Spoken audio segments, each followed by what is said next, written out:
قبل الوقوع في المعصيه.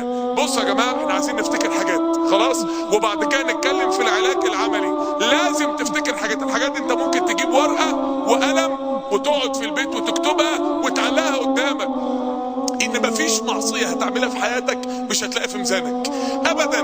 اوعى تعتقد ياتي بها الله انها ان تكن مثقال حبه من خردل، معصيه قد السنتوفه، قد سنتوفه اللحمه المفرومه، اصغر منها، فتكن في صخره، دخلت جوه صخره بصيت على صوره وحشه وطلعت، او جوه جبل، او في السماوات طلعت المريخ وقعت في معصيه شهوه ورجعت، او في الارض رحت في غابات الامازون، رحت على قمه جبال الهيمالايا عصيت ربنا ورجعت.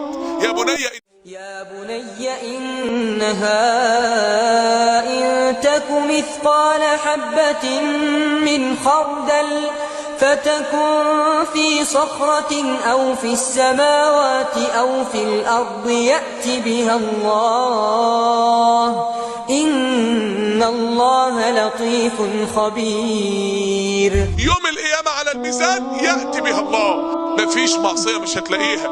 السؤال الكلام الأولاني للي مش بس بيعمل المعصية، للي بيساهم في نشر المعصية. الشاب اللي بيشير صورة ولا كليب ولا حاجة على فيسبوك، ولا فتح البلوتوث بتاعه مشاع كده للدنيا كلها بالحاجات اللي فيه، او قاعد في الجامع معانا دلوقتي والحاجات اللي موجودة على محمول بتاعه تودي في داهية، هو مش عارف يعني ايه ان انا بخلي الناس تعصي ربنا. اللي علم شاب 50، اللي علم 50 شاب يشرب سجاير، وكل واحد منهم علم 50 واحد يشرب سجاير، واحد جاله سرطان رئه في ميزانك، واحد ده كل ده في ميزان اللي بيعلم الناس المعصيه. وان قضيه نشر المعصيه في حد ذاتها مصيبه، لعب بالنار. شباب على النت وعلى الفيسبوك مستهينين بقضيه نشر المعصيه، وهو مش واخد باله انه بيلعب بالنار. افتكر احصاه الله ونسوه. يوم يبعثهم الله جميعا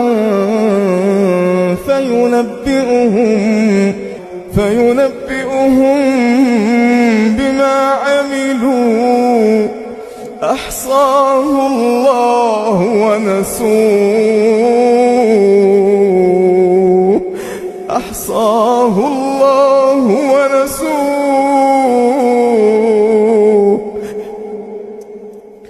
أحصاه الله ونسوه والله على كل شيء شهيد.